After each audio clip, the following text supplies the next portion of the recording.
Let's get the read from former Obama Economic Council Chair Austin Goolsbee, former Ohio Secretary of State Ken Blackwell, as to who deserves the credit. You know, we always have this raging debate as to whether it's Barack Obama's economic resurgence or Donald Trump's. And Austin, my argument is that I tip of the hat to them both. What do you say? Yeah, look, I agree with that. We've had this conversation before.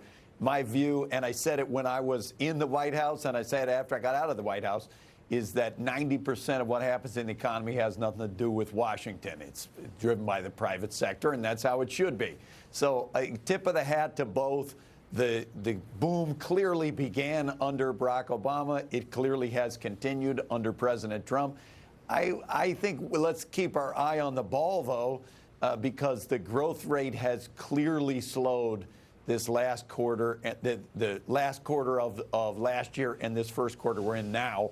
So let's not do anything to mess up what has been a relatively historically long boom. You know, it's interesting, too, with the Lyft offering. I caught a headline, Ken, that I found interesting, and this is just a Market Watch headline. With the Lyft offering, the IPO casino is now open. In other words, saying that this is chancy, what's going on here, and a reflection of some froth. Do you buy that? Do you worry about that? Do you think the administration should cool it on crowing about all this because it could come back to bite them? No, I don't. And I think I would do the hat tip to both, but I would wear a larger hat with the Trump administration, because what he has that's done. That's assuming your head could take that hat. As a fellow big head, that's debatable, but go ahead.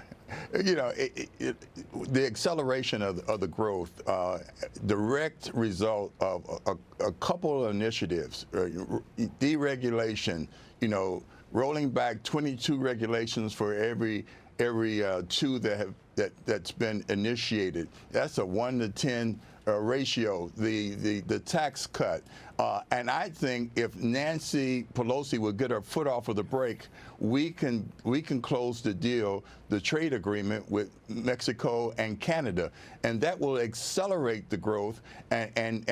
And I think Ed Rollins in your last segment was right. We can then focus on job creations, Americans working, and the fact that we are in a strong leadership position.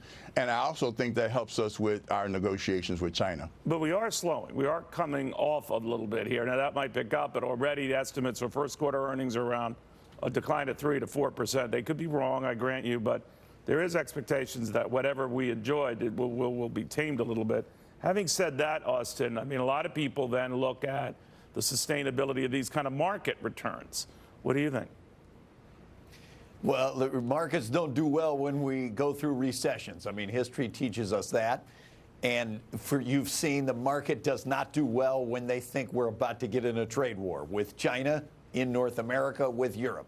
Now, every day we don't have a trade war is a good day for the economy. So I hope they can sort out something, anything, in China. I'm pretty optimistic that they will, because I think in their heart of hearts, the administration recognizes they cannot afford to have a big scare in the market at a time when the GDP is already slowing.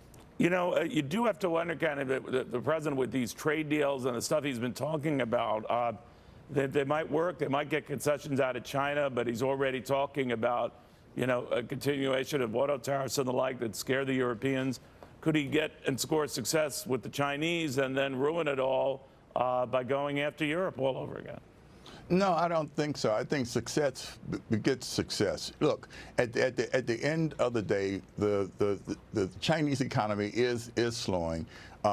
Even if we have to pump the brakes a little bit on the growth in our economy, we still have the stronger economy.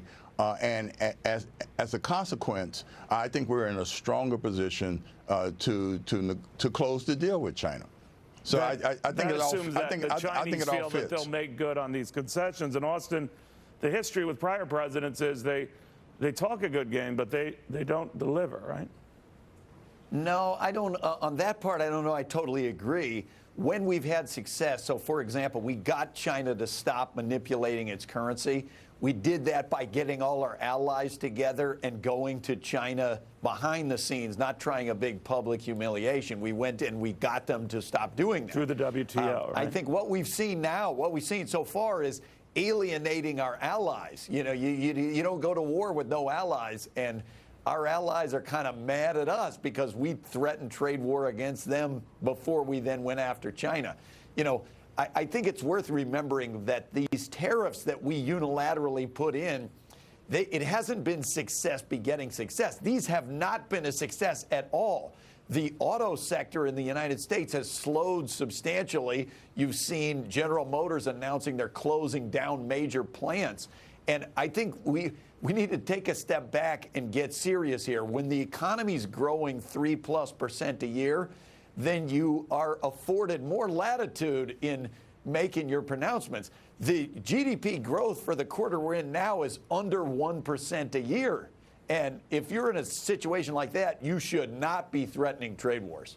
All right, we'll watch closely. By the way, GM is also opening up more factories and electric vehicles and the rest. So we'll see how it all sorts out. But, gentlemen, I do appreciate it.